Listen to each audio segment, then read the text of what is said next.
Okay, I didn't realise until the end of that video that I look like an elf with my hair behind my ears, but we can just roll with it. Drifting away, I'm flying, I'm gonna head for paradise. Nothing to say, I'm climbing. Drifting away, I'm flying. What's going on, guys? We are here with Slim With Tori, and if she gets any slimmer, she's going to fall through her own fucking ass. So we're just going to be talking a little bit about her training and her diet the last couple of weeks. So basically before this, Tori was fucking around. She wasn't training that hard. I was just training like fun. I was doing what I wanted to do, which was basically not a lot. Yeah, just fucking And just for fun, like with friends and stuff, not really anything structured, no intervals, no one TT a week, and that's pretty much it, I reckon. You weren't even doing TTs before this. Yeah, true. Yeah, you went six. I like to pretend I was Just absolutely. doing TT. Yeah, your Starbucks ride was about as hard as it got. Yeah. Okay. Yeah, So basically, what I wanted her to work on was her endurance riding, and we've also been focusing on the VO2 max for the month prior to this. So she's been riding like 4 minute. She's been doing 4-minute intervals, and also like lots of endurance work at around 130 to 140 watts. I put her threshold down as 230 watts because that was just an estimate based on what I've seen her do in the past, and it proved to be pretty accurate because her effort up to the Palace was 224 watts. That's been your best, and that takes her around about an hour. So it's pretty close, and it seems to have been working well. it's good. Yeah. Good having some structure in our training and stuff, and like I definitely feel like having structure and a direction of knowing what you're doing each day, it gets you a bit more motivated, because like on those easy days you just take it so easy, because then when you're doing your intervals and stuff you just go so hard, and like you know those are the times to make the gains and make the improvements, and then when you like have to rest, you rest, because otherwise you won't improve. Like you've got to take your rest seriously, and you've got to train hard when you're training hard, otherwise you're not going to get any results. And just drink coffee every day. No, It's great for your recovery. have coffee when you're doing an effort, I think. Yeah, you have your coffee on the day of the efforts usually. Yeah. So she has it before in the morning, and then she has another plunger of coffee afterwards.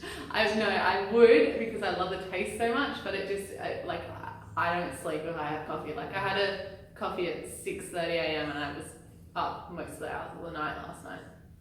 So, limit your caffeine, guys. But it tastes good, and it makes you feel good too. Yeah, and the training has been working. You've gotten the fastest time at the Doi Yeah, so far. I got cute. Got the QAM, so that's good shit. And yeah, the training going forward from here is just basically doing a Doi time trial every week, and also 5-minute intervals on the flat. Yeah. Because we need to work on her power on the flats as well, because that's one area that she's not so good at. So got to work on the areas that we're not so good at. To improve. So, yeah, definitely. Because when I was like starting out cycling, I mostly just did hills. It was awesome. Like I think the hills are a great place to start. But now, like doing the flat rides as well, holding your power on the flat too, it's just something you want to be able to do, because on a flat it's so easy to get dropped, but in a climb, it's pretty hard to lose a bunch. well, for you. Yeah, I guess. For you, it's hard to lose a bunch, but on a flat, it's actually easy not to get dropped because you're getting so much drop. Yeah, true. But if you get dropped on the flat, I'm saying, because like Yeah, if you get dropped on the flat, you're not going to get back. Yeah. Unless you're using the convoy of course. cars, which you Yeah, and then you'll get use like the to the convoy. front. So if you're taking a natural break in the race, just use the convoy to get back. That's all you have to do. You remember that, eh? You know how to ride the convoy of course. Just get on the back. Get on the Just back. get on the back. Truck. Just slip it out, eh? When in Truck doubt, me. slip it out. Yeah. Yeah.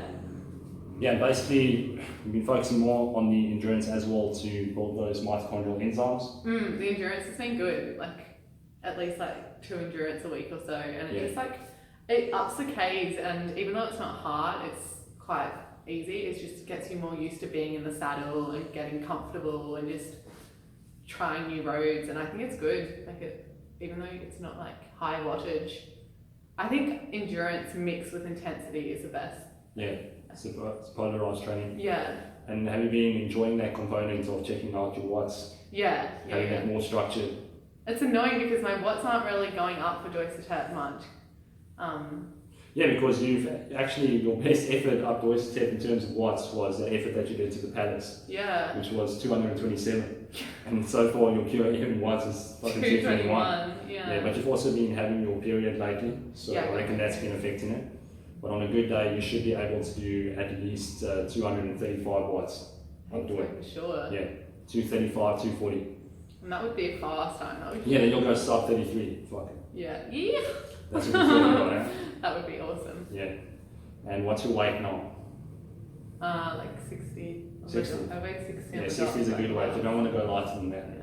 I think when you get too light, you just start to like. And you lose your ability to Yeah, fight. You get too Or light, you just lose feel your ability tired to all the fight. time and like not as much motivation. There's definitely a fine line. Like cycling is so disordered. Everyone wants to be slim, they want to be lean. 'Cause weighing less on the bike means less you have to push. But getting too light, you start to suffer, like especially on long rides because you get hungrier and like you don't have as much fat to keep you going and yeah, there's definitely a fine line between being too thin and too heavy, I guess. Or, you know what I mean? No, not too heavy. Well, like you You're don't want to be you're very far from getting too heavy. no, you don't want to be too thin. You want to be like lean but still have power. And everybody's body is different. Like not everybody can handle being a certain leanness as others, I think. Because like my BMI is quite low. Like it's not actually healthy, but I am healthy. But then other people, like I wouldn't say could get so lean and still be healthy with a big BMI. I know if my BMI is the same as yours, I'll be fucked. Yeah. I'll be way too light. Yeah. So yeah, you know you're getting too light and you just can't hold the watts anymore. So it's a good thing you've got a power meter so you can check your watts. I know if they're going down then something's not working. You're either getting too light or you're too fucking tired, but you're not going to be too tired because I'm making sure that you're not training so much and you're absolutely fucked. Yeah, it's good. Having like 2 rest days a week as well. It's Yeah. like, I used to never rest, so resting is really important. And one thing I've also learned from working with a coach is it's good to have that objective perspective because we often get too caught up in our own heads and we just like, we don't look at the other things that we could be improving because we just, we're so narrowing the focus down too much. So yeah, that's cool. That's one thing that I enjoy from having a coach in the past is they just help me because like, let's say for example, I wasn't sleeping enough. My coach would be like, okay, cool, you just need to sleep a little bit more, then your recovery is going to be better and you'll be able to perform better. And that's cool because like I didn't see that by myself.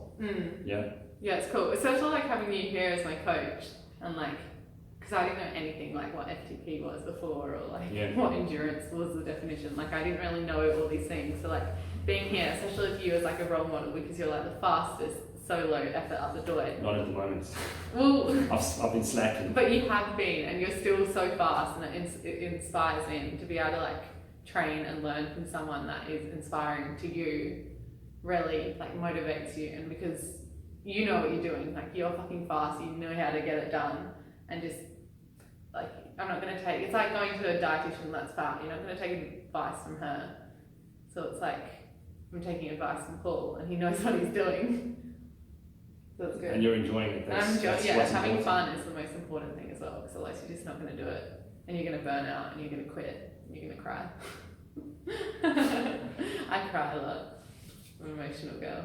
And it's also good to have someone to talk to about like any questions that you have or things that you're feeling and all that. And like if I'm feeling like a little bit tired, if I had to like change something up or then I just adjust it for you and go from there. Yeah, it's good. Make it work as good as possible for you. It's good. So you get fun. So you get the fucking results. Get those gains. So, you gotta win masters to it, no pressure. Just gotta win masters. I met some of the girls I'm up against and like we went for this bunch ride on the weekend. Dropped them all on the climbs, but I think some of them will be good on the flat. But I'll just draft them. Yeah, you're gonna smash them. It's gonna be fun. Yeah, you're gonna be training flat intervals anyway, so you'll be able to keep up. And you're pretty much. And Fridays is good. Like I can keep up for most of the sprint with all the boys. Yeah. So. You're also the tallest girl. Yeah. So you should be the one pushing the most power. Look at Chris Froome, he's like one of the tallest guys in the Grand Tour, or at least in the top 10 contenders. And he pushes the most power and he smashes the time trial. So if he can do it, you can do it too. Unless other girls are taking some drugs, but I highly doubt it. Yeah. Masters Tour is only a plastic trophy, so it's all good. Well, some like of the Chinese girls coming down are quite good, I think, and like some from Singapore. And Last year there were only 13 girls. Let's hope this Oh, year. wow. Let's hope this year they've got at least 15. I hope they have a few. Like, it's a girl cycling. It just needs to like live. I mean, I'm seeing more and more, but yeah, it would be inspiring with more girls out there because it's so cool seeing someone that can just push so hard, and especially a girl, like seeing a girl just go full gas is one of the most inspiring things because like girls got it, guys have got it. It's not just a boy sport. It's both. It goes both ways. And yeah, like get everyone out there on bikes. It's so much fun. And it's a 10-minute video now. I think we can wrap Yeah, I think it's been going for a can while. wrap it up. So yeah, if you're interested in some cool cycling coaching, check out vanzweelism.com and we'll leave it at that.